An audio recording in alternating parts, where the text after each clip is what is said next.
Good afternoon. Good afternoon, everyone. Welcome. Welcome on behalf of GMF to the launch of our Transatlantic Trends 2014 survey. It's actually the 13th year for this major GMF activity, and I can also say a collaborative project. And we are very pleased to share some selection of our key findings for this year. Let me also give a special welcome to our online audience, as this is being live streamed as well. As I think all of you probably know, we also have a very special guest today who will be with us shortly.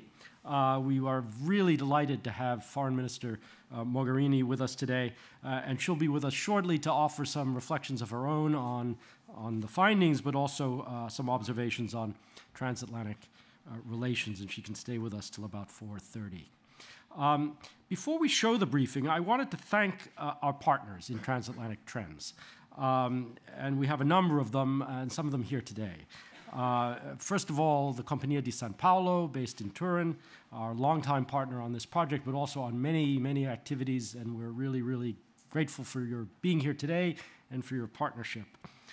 The Ministry of Foreign Affairs of Sweden, Barrow Cadbury Trust, Fundación BBVA, all of them have been part of this project, and we're very grateful. And we're also very, very pleased to have our partner, our substantive partner in many areas, the Italian Institute for International Affairs, EI, in Rome, with us today as well. I'm going to ask our friends from the Compagnia and EI to say a brief word of welcome in addition to my own before we show the briefing and before we get into the minister's remarks as well. So if I could just ask Alberto Del Paz, member of the board of the Compagnia di San Paolo, to join us up here. Thank you so much. Thank you, Ian. Good afternoon, ladies and gentlemen. It's a very great pleasure for me to welcome you today to the launch event of Transatlantic Trends 2014. It's a great pleasure and an honor for me as a representative of Compagnia di San Paolo to support the GMF initiatives. The Compagnia di San Paolo, as probably you know, is one of the largest independent foundations in Europe and one of the main private funders of research in the fields of European Union affairs and international relations. Over the past few years, the Compagnia has progressively consolidated its profile in these fields, signing strategic partnership agreements with institutions such as the German Marshall Fund of the United States.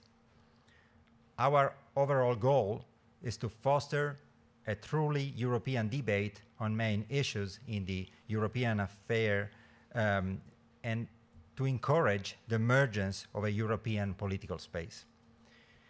It is against this background and as part of the Compagnia and GMF Strategic Partnership Agreement that we have supported Transatlantic Trends 2014.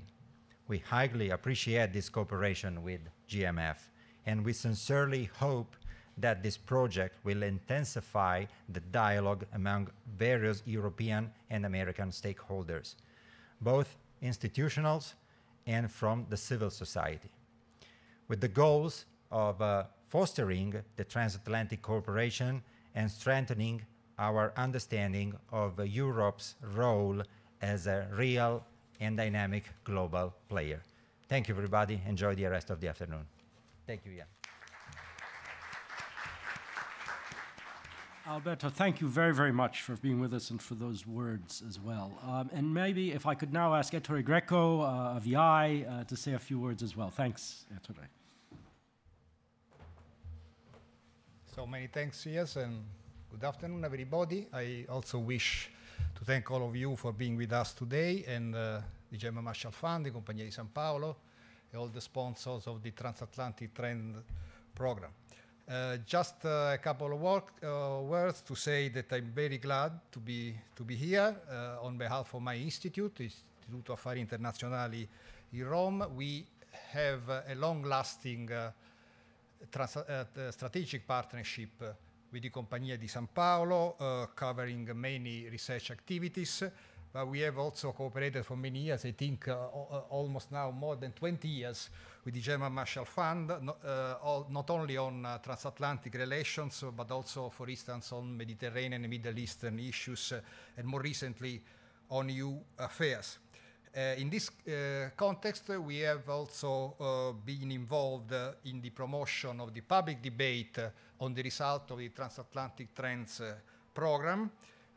We have organized all the last editions of the Transatlantic Trends in Rome, but this is the first time that we have this valuable opportunity to contribute to the presentation in Brussels. Let me say that based on this experience, I am convinced that the Transatlantic Trends is an extremely useful instrument. It has indeed become a sort of a dispensable source for the analysis of the state and prospects of transatlantic relations, are shown, among other things, by the fact that it is widely cited, not only in newspapers and media, but also in the scientific literature. I would add that the reports that illustrate the key findings of the surveys have become, over the years, increasingly rich and comprehensive, and certainly this year's report is no exception to that. It provides many stimulating insights and crucial topical issues such as Ukraine, relations with Russia, and the role of NATO. And as we will see, it contains some good news, or relatively good news, concerning especially the general mood in Europe, or better to say in some European countries, but also it sheds light on differences in the perception and attitudes in the US and Europe and within Europe, including it indicates that there is a widening gap between the north and the south of Europe, which is certainly one of our most important worries. So I very much look forward to the presentation, as well as to the comments by Minister Mogherini, not least because let me say that it's probably easier in her absence. Transatlantic relations have been one of her main fields of interest and specialization through her entire political and parliamentary career, and we have I had the opportunity to appreciate her very intense work on such issues as mission in Afghanistan, the crisis in the Middle East, the role of NATO, nuclear disarmament, all issues that indeed are at the center of today's transatlantic agenda. So I'm sure as the new High Representative of the Foreign Policy of the EU, she will contribute a lot to develop a transatlantic agenda. So many thanks again, Ian. You have the floor.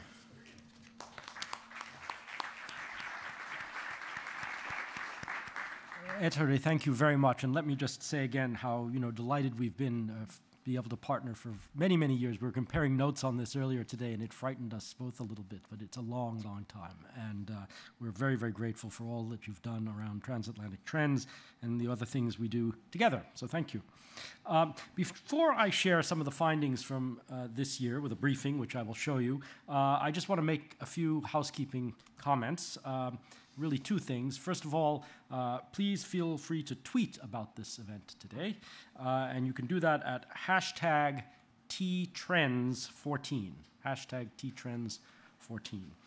The other thing to note is that when we come to the question and answer, and the Minister has very kindly agreed to take some questions and offer some answers, you will find microphones in the armrests of your seat.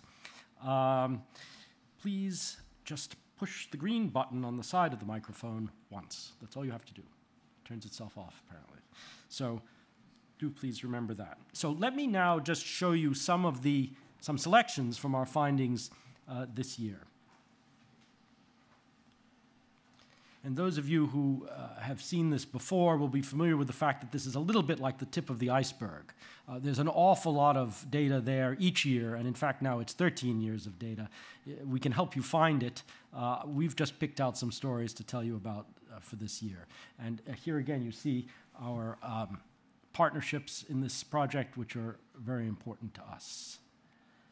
A word on the methodology. The key thing to remember, this is a public opinion survey. It is not elites unless we happen to find them by accident, but it's 1,000 randomly chosen people in the 13 countries we survey. Most of these are done as computer-assisted telephone interviews. In some cases, as in Turkey and Russia, they're also done face-to-face. It's important to remember when this survey was done. We were out doing the polling between June 2nd and June 26th, which is to say after the events in Crimea had unfolded, but before the shooting down of the Malaysian airliner. And that's worth remembering when you see some of the results a little later on, and there's about a 3% margin of error. So here are some of the aspects we're going to talk about today. First, on transatlantic relations. We've been asking questions around this for 13 years, and we've got a pretty good set of data. You see a great deal of continuity here. Of course, what you see in European opinion in particular, still reflected here from 2008 to 2009, this tremendous Obama bounce. And really, we've been living with the legacy of that ever since. As you'll see, it's tailed off in certain respects, in specific ways, over time, but we still have quite high numbers of Europeans who approve and are approving of American leadership. So personality counts. On the American side, over the last year, you see a very significant uptick, and we interpret this basically as a desire for additional burden sharing. The world is getting more complicated. Arguably, Americans are getting more reticent about engagement. We could debate it. But if that's the case, having key partners is important, and Europe is the key partner. Now, this is more a question about affinity, warmth of feeling towards selected partners. And not surprisingly, people are rather warm towards themselves. But there also is a great deal of warmth across the Atlantic, and you can see it reflected here in the value of the partnership between the United States and the European Union. Russia and China simply are not valued in the same way by publics. And in Turkey, you see a great deal of coolness, if I can put it that way, towards many types of partnership. Obama has had high approval levels, but they've been coming down. You can see this here year on year for the last a selection of 3 years. The most dramatic drop this year, not surprisingly, was in Germany, for reasons I think we can imagine. Clearly the result of the scandals around the NSA revelations and other things, but it's very, very significant to note how steep that drop has been. So how are countries doing in their foreign policy performance as publics rate the performance in any case? And you see a great distribution here. I mean, obviously, Russia is a different system with different kind of messaging about its foreign policy, and you can get 83% approval for how it's being handled. And you can see, of course, societies in Southern Europe under stress at the other end, where governments get very low approval ratings for their foreign policy. But it's not particularly high in the United States either, at 35%.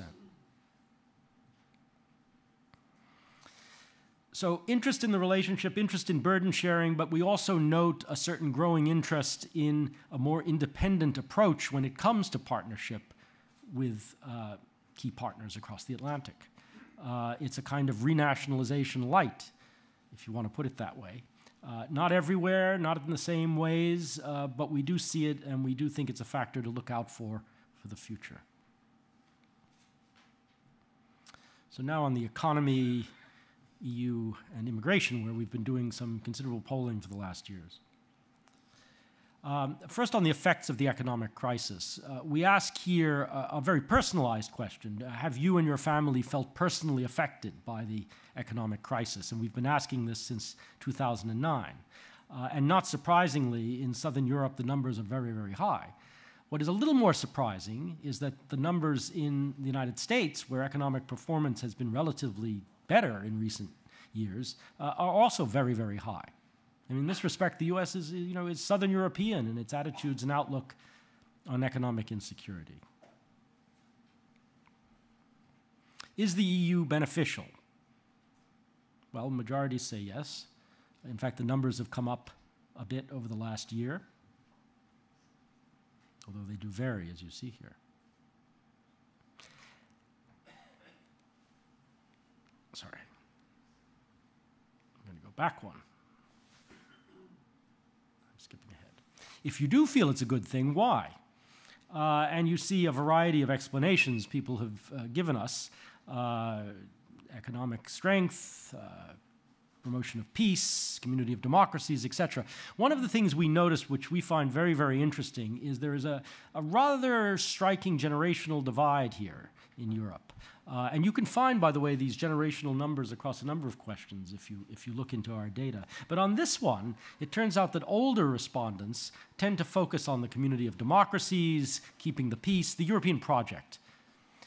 Younger respondents are very much focused on mobility and freedom of movement. It's really the Erasmus generation making its weight felt here. So. Not at all. Sorry, I'm late. Thank you for joining us. Please.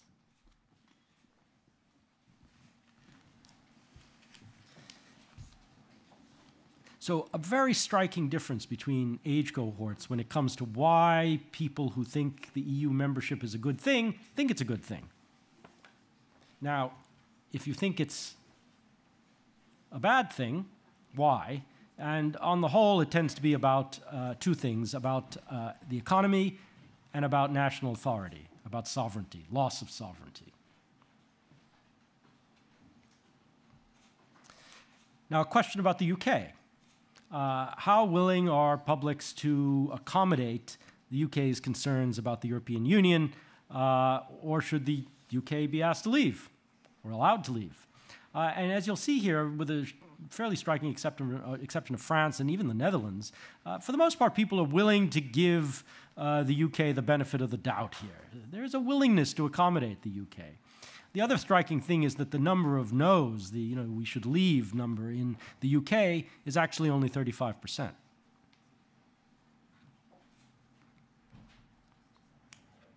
Now, as I mentioned, we've been asking about immigration. In fact, we used to do this in a separate survey for a number of years. We've been asking questions about migration for a number of years, and we just show you a selection here again. As it turned out, when we asked about this last year, there's tremendous misinformation and misperception about the sheer numbers of immigrants as a percentage in societies. With the exception of Sweden, people really had no accurate idea about how many immigrants were actually in their societies, and of course they tended to overestimate it. But here we asked about how, as a matter of public policy, publics felt about how their governments were handling the problem. And as you can see, there isn't a lot of satisfaction with national governments' handling of this issue. There are some exceptions, again, as you'll see.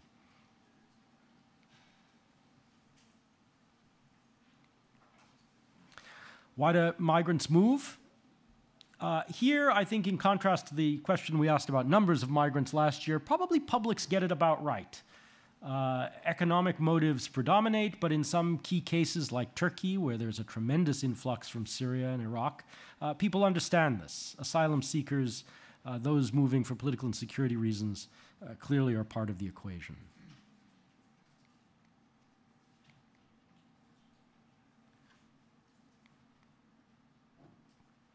Foreign and security policy. You came at just the right moment, in fact. It was even near. So we have been asking a question about NATO since the beginning of the survey. Is NATO still essential?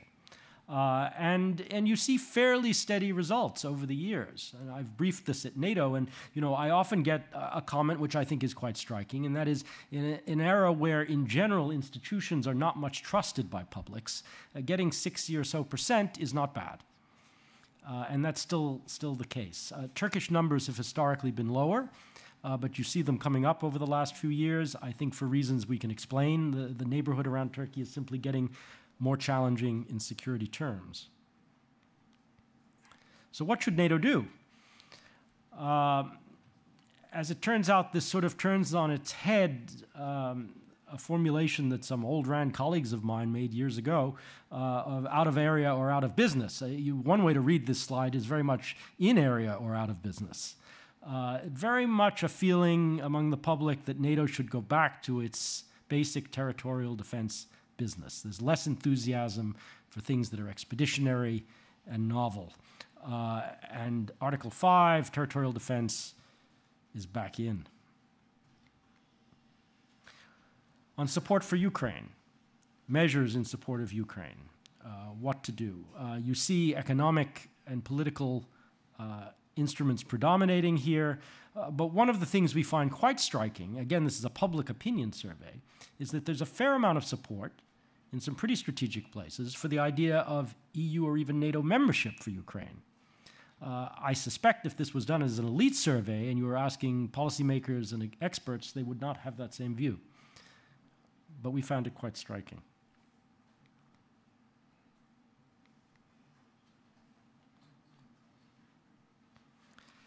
So how much risk, how much to risk in support of Ukraine? And here again we found this rather surprising. When we asked, should the European Union, or in the US, the United States, continue to provide economic and political support to Ukraine, even if there is a risk of increased conflict with Russia, majorities in most places said yes.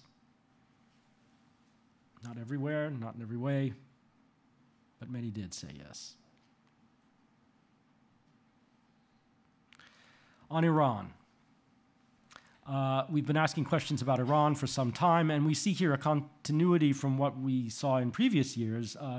Publics want some activism, mainly in terms of economic instruments, sanctions, even incentives, but when it comes to the use of force to prevent Iranian nuclearization, there's much less enthusiasm. There simply is. We actually, I'm not going to show it to you, but we actually asked a second question about this. If it came to it and nothing else worked, would you be willing to envision the use of force? And we had some surprising results. As it turns out, the most hawkish by far are in France and in Portugal, and Americans are really not that keen. Finally, on Russia. We've polled in Russia twice, in 2012 and again this year. And we asked a series of questions. I'll show you a selection here. This is a question about, who should Russia work with in managing its foreign policy? And not surprisingly, as you get closer to Russia's borders, as you talk about the near abroad, the neighborhood, Russian opinion becomes pretty unilateral. And certainly working with the United States, but even really the European Union is not a popular approach. So who should Russia work with? This really is quite striking. Not a lot of enthusiasm, again, for the US or the EU, but emerging powers such as India and China are attractive to Russians as partners. I mean, this is a little bit the Russian pivot to Asia, and very much, of course, the messaging that's been the narrative that's been common in Russia for the last year or two. And finally, handling of Russia policy. This is asked of a number of countries. What is, I think, quite striking here is that there is a lot of support for the way President Obama, the US, is handling Russia policy. In general, more support for that than the way national governments in Europe are handling it. I don't know precisely how to read that, except to say that I think it's more of a reflection of views about Obama and maybe the American natural role in managing relations with Russia than it is a comment on individual European policies, which are, after all, quite different across this set of countries, but we'd be very interested in perspectives on that. So that really is our set of data for this year in a nutshell. There's a lot more there, but if we were just going to sum up a couple of stories that we think are very prominent this year. Yes, support for burden sharing, yes, support for the transatlantic relationship, but clearly a desire for a more independent approach on the European side of the Atlantic. There's a drop in opinion of U.S. leadership, which has continued, but it's most dramatic in Germany over the last year. On the effects of the economic crisis, these are still widely felt, but especially in Southern Europe, and surprisingly, also in the United States. When it comes to NATO missions, it's back to the traditional business as far as the public is concerned. And when it comes to Russia and Ukraine, clearly there is a tolerance for more risk-taking. Actually, I didn't show you this, but when we asked Russians about this policy as well, from their side, there was also a fair tolerance for risk-taking in support of their own interests. And finally, when it comes to who Russia might work with, the US and the EU do not come off well, not surprisingly, but they do definitely see this opportunity from a pivot to Asia. So those are just a couple of things we picked out. I'm going to stop there, and we're going to turn to the next part of our of our program today. And let me just do that by saying a very brief word of welcome. And Minister, thank you so much for being with us. We're really, really delighted that you could take the time from a very busy schedule to be with us today. We're conscious of your time, but we'll try to make the best use of it. Federica Mogherini, of course, is Italy's Minister for Foreign Affairs and Cooperation. I won't do a long introduction, as is our tradition here at GMF, not to do that. But let me just mention a couple of things, and maybe even from a GMF perspective as well. Minister Mogherini assumed her current position in February 2014. Before this, as a member of the Italian Chamber of Deputies, she served on both the Foreign Affairs and the Defense Committees, and she was also a member of the Italian delegation to the NATO Parliamentary Assembly. Minister Mogherini was selected as the new High Representative of the European Union for Foreign Affairs and Security Policy and Vice President of the Commission on August 30th, and with the approval of the European Parliament, she'll take up these posts in November. We at GMF are very proud to add that Minister Mogherini was a GMF Marshall Memorial Fellow in 2007. As many of you will know, the fellowship is our flagship leadership development program, fostering transatlantic understanding and cooperation. And let me also add that nominations for this program this year are now open, and you'll find some information about that outside, so please do have a look. We were really delighted to have you with us at Brussels Forum as well, this past Brussels Forum. I hope to have you with us there again with your new hat. Minister Federica, if I may, thank you so much for being with us. The floor is yours. Thank you. Does it work automatically? Yes. Thank you so much. It's really a pleasure for me to be here. And let me start by saying how much the fellowship has counted in my experience. I've always said in previous months and years that has been one of the most interesting and exciting experiences in my life, very valuable. So I know that nominations are open, and I would encourage everybody that is a little advertisement before I start, because that is really something special. And I have to say that some of the contacts I have around, not only Europe, but also the world, come from that experience. Let me thank you for inviting me. I, as some friends know, always go to the presentation of the Transatlantic Trends to listen to that. I am honored this year to take part to that here in Brussels. I know that you have at the same time the same presentation in Washington, D.C. and Ankara, if I'm not wrong. And thank you for the trends, for the study this year. Could I use because Absolutely. I would refer to some of the slides, thanks. Absolutely. And I would go to number 6. I'm sorry. No. We didn't prepare it. That's my fault. As an Italian, I'm not always perfectly organized, and I apologize for that, but I will improve. We're gonna make this work. Thank you for the trends, because I think that as every year, they tell us a lot about the state of our relationship between the two sides of the Atlantic, but also among Europeans and with Turkey. And I think and this year also with Russia, I think it's very valuable. And I will start from, I don't know if that is number 6, yes, the support, the US desire for EU leadership and the EU desire for US leadership. I find this extremely interesting because you clearly see the trend in the US has always been very high, going a little bit down from 2010 to 2013, I would say probably because of an economic crisis that was bringing European Union to a more inward attitude, and probably also because the different economic choices that we've done on the two sides of the Atlantic were quite different. But then you have a peak in 2014, and I would tend to explain this with the crises that are all around the European Union. And probably, but that is just my interpretation of it, there might be in the US some thinking on the fact that all the major challenges, all the major threats to global security are actually around the European Union at the moment. So I read this peak in the US desire for EU leadership this year a little bit as saying, well, you have a neighborhood, you might be interested in working on it in a little bit more active way. On the other side, the blue line, the EU desire for US leadership, changes in 2008 with the election of President Obama, and we have been discussing it in the previous years when presenting the last Transatlantic Trends. And then it's basically keeping the line, and it doesn't have any peak in 2014, even if we have a major crisis, major security crisis, which is normally a reason for Europeans to ask more US leadership.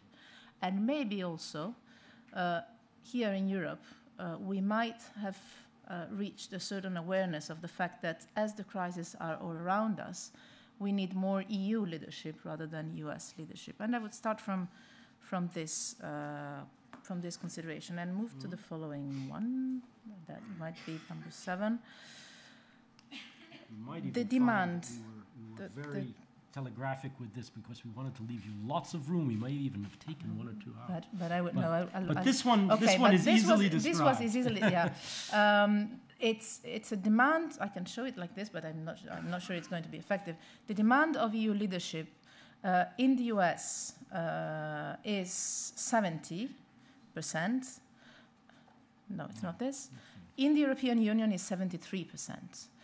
In the European Union is higher than is the request for US leadership. And I think, I don't have the comparative elements of the years before, but I would see it as something quite new.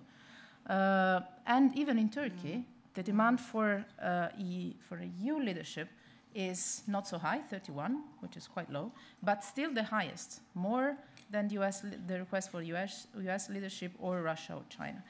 That brings me to say that we might have an opportunity to prove that a certain protagonism from the European Union as such in the foreign affairs and in the security scene is probably now more welcome than probably at any time that we have met before. I picked something, but this is just a little note, personal note, just to highlight that Italy has the highest approval for President Obama, together with Netherlands. And looking at the announcement that President Juncker has done today, I can tell you that we can count on 2 vice presidents of the European Commission that comes from the 2 countries that highest approval of President Obama action. No, but this is to say that yes, still President Obama is more popular here in Europe than in the US. Yes. That might be a problem for him, but probably not for us. And this is something that probably tells a lot about the first light with the trends coming up in 2008. And it will be interesting, I think, to see the transatlantic trends in 2 years after the next US elections. Point of having a EU role in the global leadership and having strong transatlantic ties, I think comes to the point that it is quite clear that since the last 2 decades probably, we have now economic, political and security challenges that are far more complicated, far more complex, interconnected, that it is completely clear to all actors on this side of the world that no international player can confront these challenges alone. And I would very briefly go around these challenges, starting from Ukraine, that is, has been at the core of our work in this last months, still today. COREPER meetings are going on today, decisions on sanctions. I think that in my 7 months as a foreign minister, I've had more meetings on Ukraine than on all of the rest altogether, and that is rightly so, because it's the first time since the fall of the Berlin Wall that we face basically a conflict or the risk of a conflict on European territory, leaving apart the Balkan crisis. And I think that this slide is interesting because it shows something that sometimes we forget in the narrative. If you look only at the EU and the US, 58, 57 means not only that we have more or less the same attitude, even in the worst case scenario, the conflict risk, but even that EU average is slightly above the US average. And this is to say that apart from the narrative and apart from the timing of the choices that we do, we can say strongly and openly that we do share a vision and a strategy and an attitude towards the crisis in Ukraine. And I think we should underline over and over and over that we have a united, also if you look at the numbers inside the European Union, a united approach within the European Union and the common transatlantic approach to the crisis in Ukraine. Then the way we will respond to the crisis in the future, in the coming days and weeks and months, is clearly a work in progress. And I would stress that it will largely depend on Russia and on Russia's choices. We had a long discussion in the summit in Wales, in NATO, on what would have come the day after. The day after we had an agreement signed, for the first time signed, in Minsk. I had a telephone conversation this morning with the Ukrainian Minister of Foreign Affairs, telling me that mainly, basically, even if with difficulties and exceptions, but basically the ceasefire is holding, and they are expecting some further exchanges of hostages between today and tomorrow going on. Meaning that probably the mix of diplomacy, economic pressure with the sanctions, and dialogue, mainly between Kiev and Moscow, with the mediation of the US and the European Union, and with the work of the OSCE, has probably brought some positive steps finally. But again, how the crisis will develop and how we will respond to that will depend mainly on the Russian capacity to translate words into concrete and coherent actions and to make the agreement work and followed by concrete steps. What is clear to me is that we need to keep this unity within the European framework and in the transatlantic response.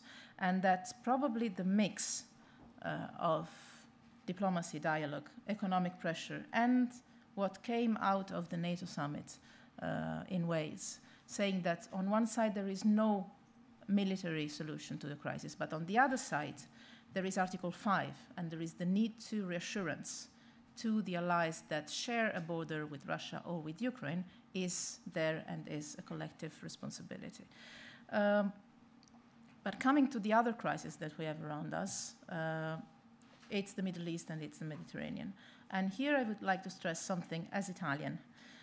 Sometimes there's a narrative that the Eastern Europeans are more worried about what happens in Ukraine, and the Southerners are more worried about the Middle East or Libya or Africa. And my point is that we really have to get to a point where we all together deal with all crises that we have around us, because what is happening in the East is affecting our security. What is happening to the South is affecting the northern countries' security and the American security, both. In the Middle East in particular, and then I say Middle East, but I should say Middle East and Mediterranean. If you go from Libya, that to Italy is particularly crucial, as you might imagine, for a matter of energy, resources, migration flows, security, flow of people. From Libya to Iraq, Syria, with a risk of spillover effect on Jordan, Lebanon, the situation in Gaza, the refugee crisis all over, the Iranian file. all interconnected crises, interrelated crises.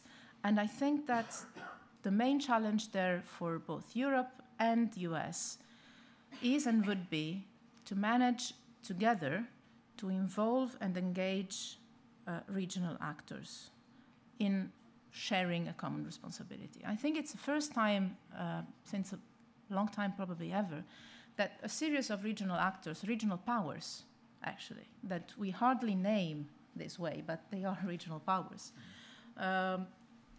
share a common threat. They have very different agendas, they have very different approaches to regional and global framework, but still they have a common interest in these days. I think it's not by chance that there are talks between the Iranians and the Saudis just in these weeks.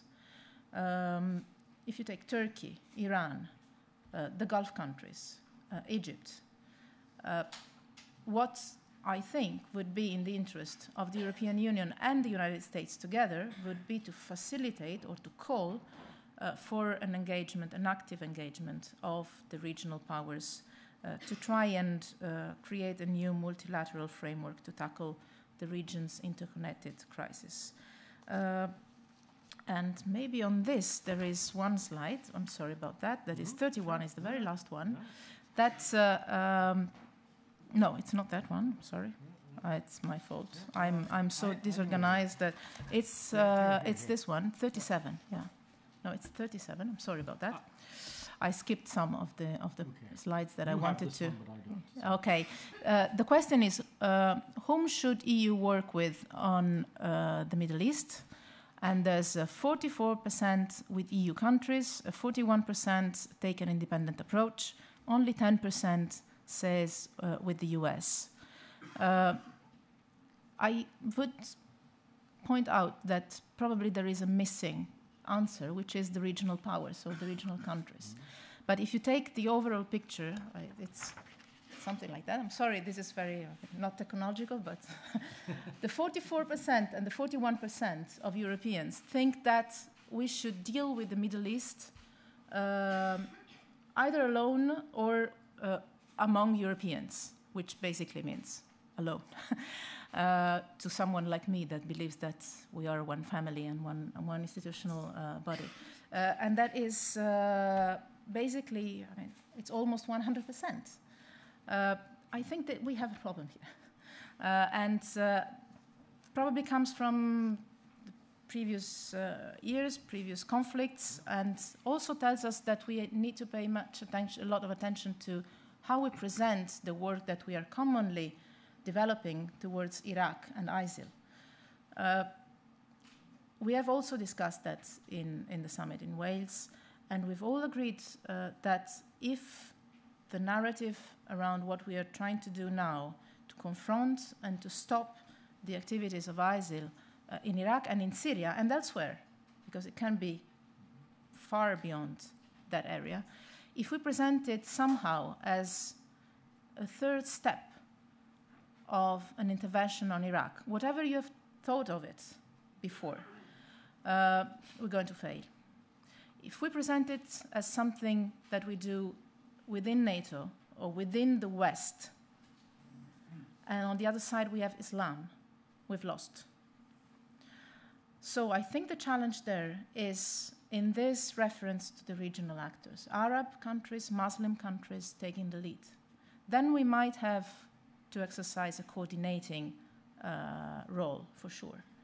But I think that there is here a change of paradigm and a narrative that is going to be key. I had this slide on Russia that prefers emerging powers as partners with a reference to Ukraine. When I mentioned the fact that a lot on how we will deal with the crisis in Ukraine in the future comes to the attitude that Moscow decides to take in the future, because so far it has been quite clear, is in this answer. Because I'm always asked, and I think all of us here in this room might have had the same question in the last months. Is Russia still a strategic partner or not? Well, once you ask the question to the Russians, the answer is quite clear. No.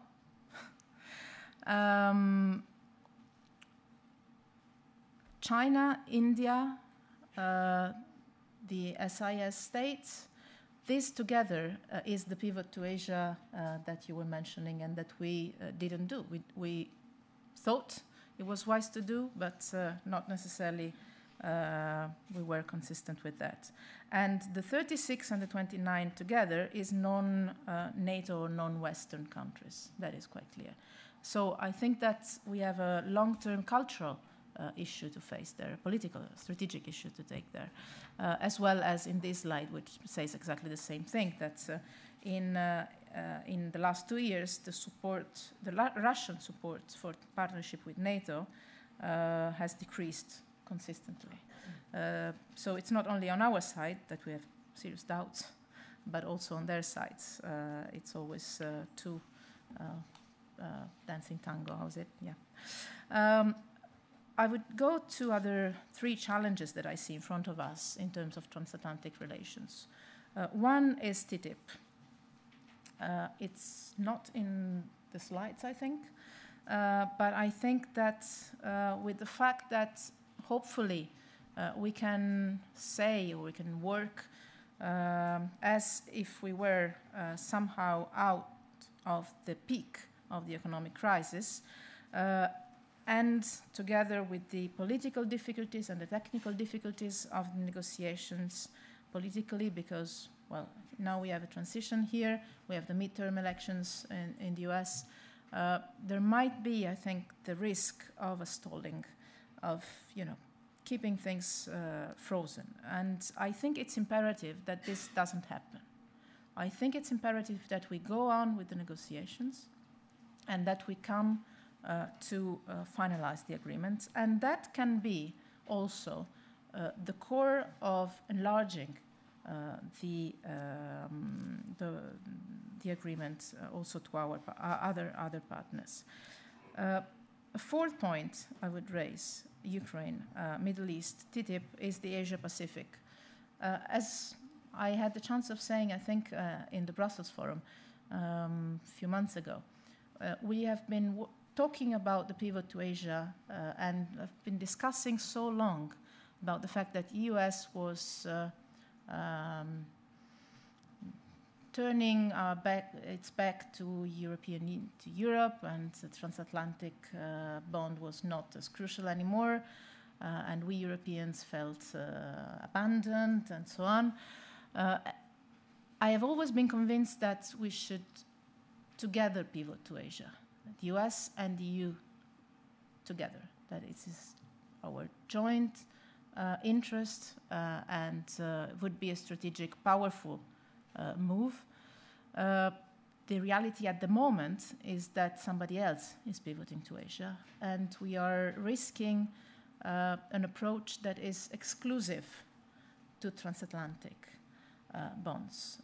While my view is that, yes, we do have a security challenge now, which is mainly in Europe and around Europe.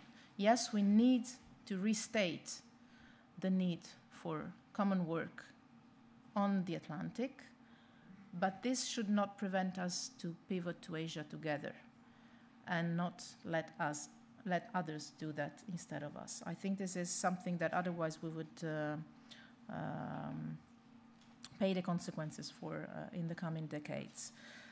Also because that is also an area that is challenging for us in terms of security threats.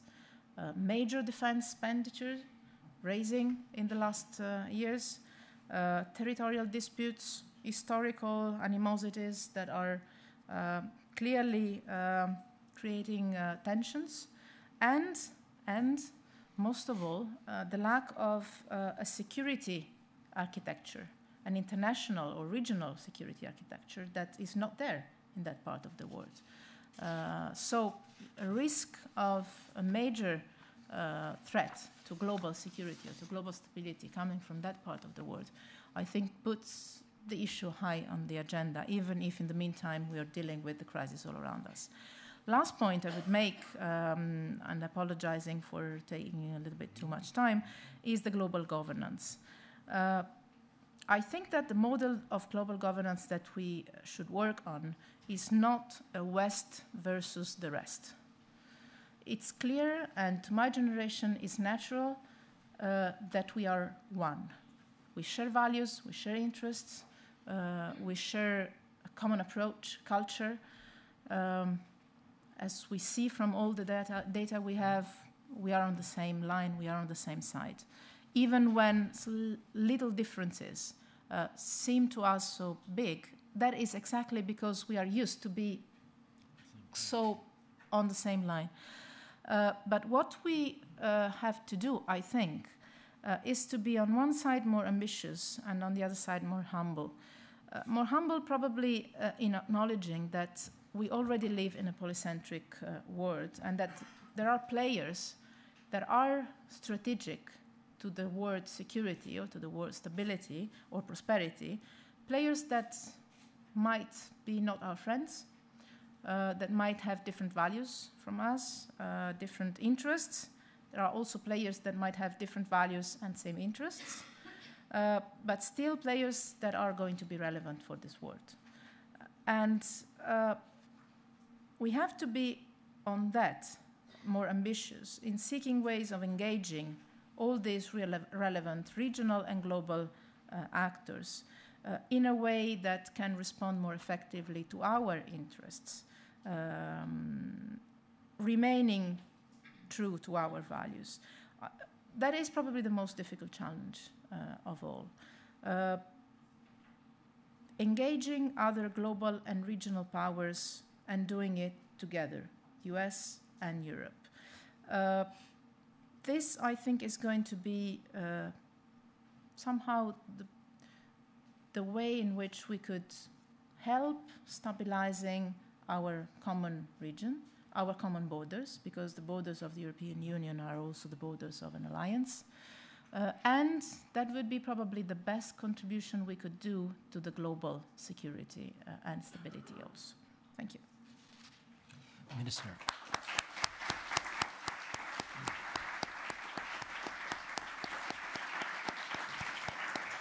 Minister, thank you very, very much indeed. I mean, if I may, I think you've done precisely what we hope to do with this project, which is to use it as a starting point for discussion and debate about transatlantic relations and many, many pressing issues, and you've done exactly that. So thank you very, very, very much.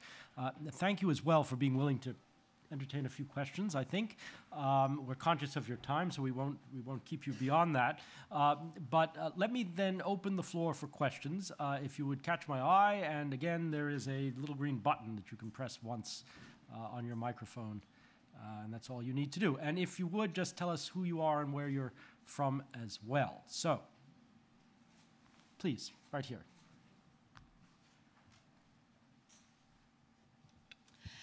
Elena Mancusi from UNRWA, the United Nations Relief and Works Agency for Palestine refugees in the Near East.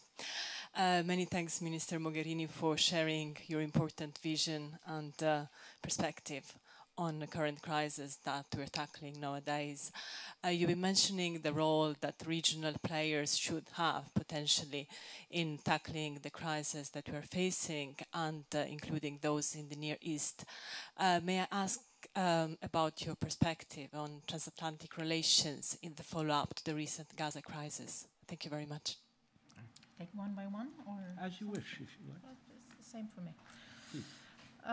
I think that, especially in the last year, with Secretary Kerry involving so much of his energy and commitment in the peace talks, has been a dynamic of the Europeans to support, instead of leading from behind, supporting from behind, I would say.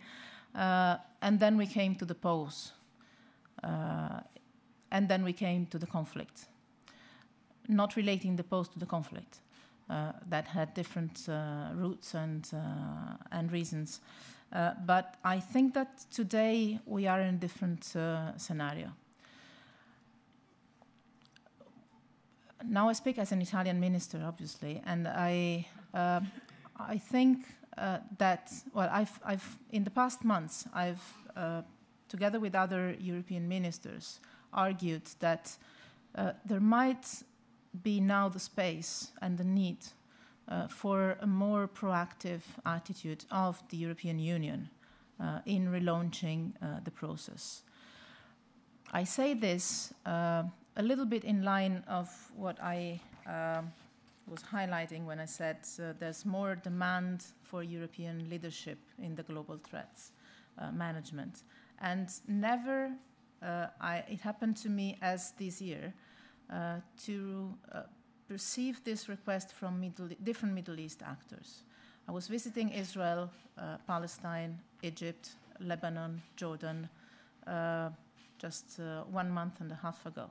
And not one single actor in the region was not mentioning the need for Europe to be a major player.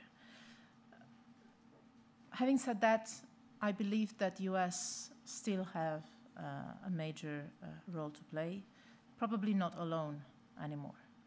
And I say anymore because it was somehow agreed that they should try and do it mainly exercising their leadership.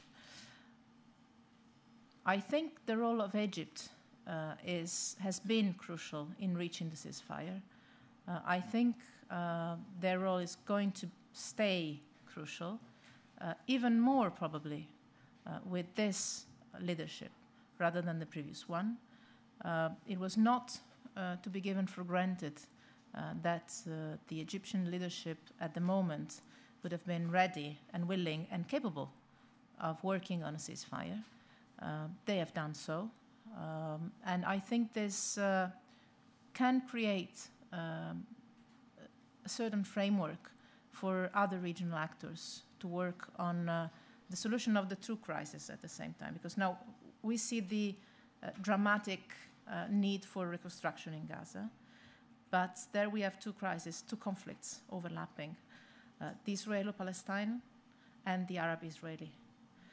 And probably now the conditions are there to create a framework for solving the conflict between different Arab states and Israel, allowing in this way also to solve the other conflicts. To me, the basic point now is to make the conditions for the ceasefire to bring to a solution to the situation in Gaza. There's no other way, in my opinion, rather than to have the Palestinian Authority in Gaza. The European Union can support a lot in this. The Arab countries can support a lot in this, I think. And the US, obviously. We're working on a donors conference together with our Norwegian friends and the Egyptians also and others that is probably going to take place in the beginning of October. And I think this could be something where we demonstrate immediately the need for not only reconstruction, but also the political will to follow up the ceasefire. The ceasefire alone is and will never be enough. Otherwise, in 6 months or 8 months or 1 year, we're back at the same point as we were in July. So I think the role of the US and the European Union together would be this, probably with a more profiled role for the European Union. Right. Please, right here, second row, please. Hi, Terry Schultz with NPR and CBS, and you should expect no less than I have to ask about breaking news stories. So, Federica, you said that it looks like the ceasefire is holding, and that more prisoners may be released in eastern Ukraine. How do you feel about the sanctions that have been passed but not implemented? And the co-reporter is meeting today. What do you think should be done? You've got the ambassador of Ukraine to the EU saying, please implement these sanctions. They're needed to make sure Russia does the right thing. How do you feel about this last round of sanctions that are in limbo? And you said that the fight against ISIS, ISIL, whatever we're all calling it, should not look like a third Iraq war, should not look like some kind of NATO operation. What should it look like? What can the EU do? And along with that battle, Will you try to gather the member states into a more active role in stopping foreign fighters, pushing the parliament for PNR? What kind of practical steps can you take to stop the in-area fears about IS? Thanks. That should take a while. Sorry. Good to see you. We know each other. But we didn't agree on the questions, obviously. Sanctions. To me, I said that in the beginning, the most effective thing that we have done, and I think it will continue to be so, is unity. If we don't stand united among Europeans and on the two sides of the Atlantic, this is going to be our weakness and the Russian strength. And we know very well that there are different approaches, or different interests, or different views. So here I speak as not only Italian minister, but Italian minister holding the presidency for these 6 months. Our role is to find consensus, a real one. We decided, well, actually, the heads of state and government decided Saturday, the 30th of August, to prepare the further package of sanctions. They were prepared and finalized the very same Friday when the agreement in Minsk was signed. That's why the decision was adopted, and I think it was very good to adopt the package that was done already on Friday and the decision on Monday. It was then suspended because there is a debate going on within the Europeans, among the European countries, and also with the Americans, and also with the Ukrainians. We talk to each other quite often, on what is the time when the entry into force of the sanctions that have already been decided and adopted would be more effective and not interfere in, I wouldn't say a negative way, but giving a contradictory sign to the work that President Poroshenko, first of all, is doing for making the agreement real. As I said, I was on the phone this morning with Foreign Minister Klimkin, and he told me, yes, we need more sanctions. We sent out the note. On the other side, the ceasefire is basically holding. We expect further steps to be implemented on the positive side in the coming days or hours. I think it is first wise to find unity around the timing of the entry into force, and a common reflection, if needed, at the highest possible level politically. The decision was taken by the heads of state and government. Some countries are thinking that the highest political level might have another chance of discussing, formally or informally. Some countries are asking more time. Some are are convening their cabinet meetings on this. I think that we, as a presidency, our role is to create the maximum of consensus around this, so that in the moment when they enter into force and they are implemented, every single EU member state feels perfectly comfortable with that and can support the decision fully. Otherwise, our position would be weakened. So I think unity in this is absolutely crucial and strategic. On ISIL, ISIS, IS, first of all, there's an issue on the name here. We have a problem. And we have a problem because we use different names, but we also have a problem because we use all names that include the word Islam. And I think this is a problem, because the game that they are playing is to identify themselves with a religion, with Islam. And it's the Muslim communities here in Europe, and I guess also in the United States, and it's countries that are Muslim and or Arab, that are saying, please don't identify this with Islam. So I think we should be creative and think of a name that doesn't include Islam in it first. What we can do, I said what shouldn't be done, and that was largely discussed and agreed on during our conversations in Wales. where we pointed out a series of measures that can concretely be implemented. We're going to have probably two different international occasions for defining the plan, and not so much the strategy, but the plan next week already. But I think I'm not supposed to give details about that, but still work in progress. The levels are different. There's a level of military reaction in the immediate term. As you know, Italy has been a country that has asked for convening a Foreign Affairs Council on the 15th of August. Actually, we didn't exactly indicate the dates. That was not our choice, but we felt the urgency of convening a European meeting to have a framework, to share a strategy on how to react to what was happening in Iraq. We have that framework. Some of the European countries are sending arms to Peshmerga through the Baghdad government. And I think that is crucial, the full involvement of the Iraqi authorities. So that is one side of the military response in the emergency. On the other side, there's the political support that we have to give to the new government in Baghdad. There has been a lot of political and diplomatic work to get to that point, and that has, for the moment, quite worked. There is a political work to do with the regional actors, because all of the neighboring countries have an interest and so have a role to play, from Iran to Turkey to others. There's an economic dimension to the contrasts of ISIL. I refuse to say IS because that is Islamic State, and that is exactly what I think we shouldn't give them to be recognized as an Islamic State.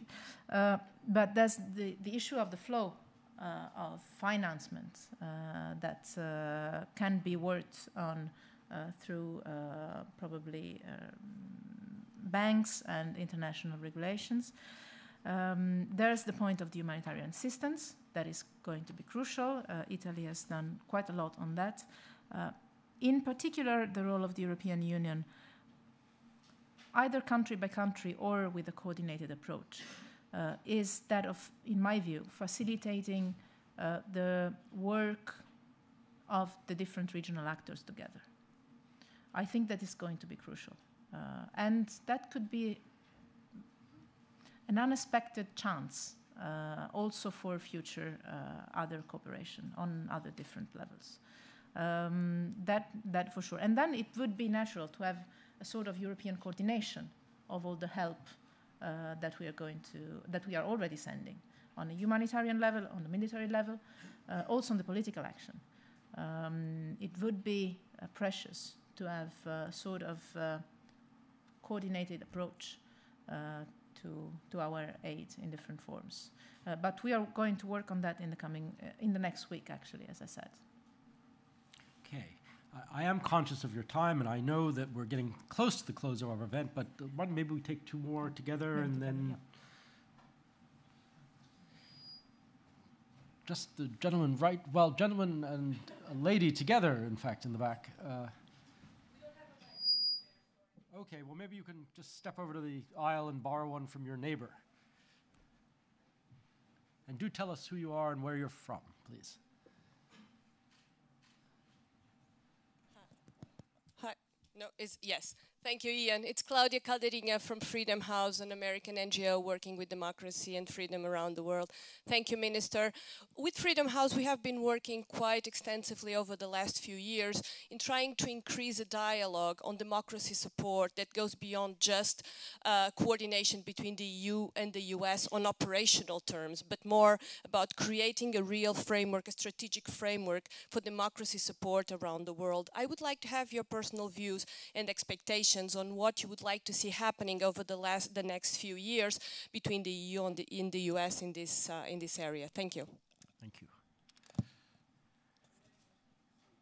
Yes.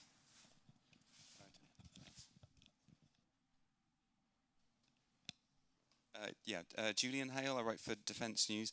I've a couple of questions about this very, very interesting survey. You were saying that the EU, the US are looking for the EU to do more burden sharing in its neighbourhood. So, I mean, my question is how you would anticipate, if you anticipate doing that, more burden sharing from the EU or encouraging it, and how you would do that, in what areas. And a second one is that they're saying in the survey, the public, that they want, NATO are defending NATO borders, more of that, less out of area operations. What room does that leave for EU defence policy? Does that leave it with nothing, really, because the NATO are doing the job? Thank you. Minister. On the last questions, the two of them, I think that the challenge there is exactly to go on with the... you're leaving? Oh, okay. I could be disappointing, but not before answering. Trying to follow up the decisions that were sometimes, well, actually almost 1 year ago, taken in the European Council in December last year on defense, and then need to be implemented now. And that relates both to the EU defense policy and also to the relation between EU and NATO. That is a sensitive issue. I see some friends here that shared with me the experience in the NATO Parliamentary Assembly. We've been discussing this many times. I believe that in the world and with the challenges that we have in front of us, we need all instruments and all capacities, and we need to mix them in the most effective and smart way. The NATO summit itself, before the beginning of this year, and so before the crisis in Ukraine and before the Middle East and the Mediterranean went so dramatic, was to be conceived as a summit thinking of the post-operational era after Afghanistan. What is the purpose and what is the sense and what is the mission of an alliance like NATO, and what is the connection among hard power, soft power, a military alliance, a European defense strategy. I think that all that thinking, all that reshaping is still strategic and crucial for us to be developed. It's probably less urgent today, but it will become urgent in 2 years, 3 years, 5 years' time. And all this rethinking of what do we do with the rest of the world, I think it's something we should keep in our mind. There's one issue on which I'm particularly worried that was coming to my mind when I was seeing this slide on the request for more defense of the European borders or territory and less operations out of area. I'm worried about Afghanistan. I just don't want to change subjects, but this NATO summit should have been the one discussing mainly of what do we do after 2014, how do we tackle the transition, how do we make sure that after a military intervention we guarantee the transition in terms of democracy, in terms of economy, in terms of security. This is a challenge for Afghanistan tomorrow, today even, tomorrow, and in the future decade. But that was the issue in Iraq, and now we get to the point of not having done that transition properly. That was the issue on Libya, and now we pay the price. So to me, what we can do together, hard power, soft power, Europe, with all its instruments of soft power, and some of hard power that, to me, in my personal view, could be more integrated, also because otherwise we would hardly manage to face the budget restraints that we have and the need for increasing investments on defense. But we have to develop our toolbox and make it smart and connected, interconnected. And we have to think 5 years, 10 years from now. Most of the crises, of the dramatic crises that we have, and here I come to the first question, most of the crises that we have around us, we could have seen them, and we probably have seen them 10 years ago. But then we didn't act in these years to prevent the crisis to become crisis, or conflicts, or wars. And it's much more difficult, expensive in terms of money, in terms of lives, in terms of consequences in the long term if you don't deal with them before. And the investment on the conflict prevention, on building democracies, human rights protection and promotion, to me is the key to security in this century. If we manage to do at the same time the emergency interventions that we need to do because the world in the meantime is falling apart, but also at the same time the investment on democracy, on civil society, on human rights, on women's rights, that can prevent conflicts to become wars or crises to become conflicts. If we do more conflict prevention and post-conflict management, I think that we might avoid some of the cyclical crises that we are facing today. Minister, thank you very, very much indeed. My apologies to, I know there were some other people who were trying to get a question in, but we also respect your time and not at all. Next time, well, that we like to hear. So thank you. No, really, a very big thank you for being with us, but also for really the very open and detailed way in which you've engaged on all of these questions. We really appreciate it. So please join me in thanking the Minister. Thank you.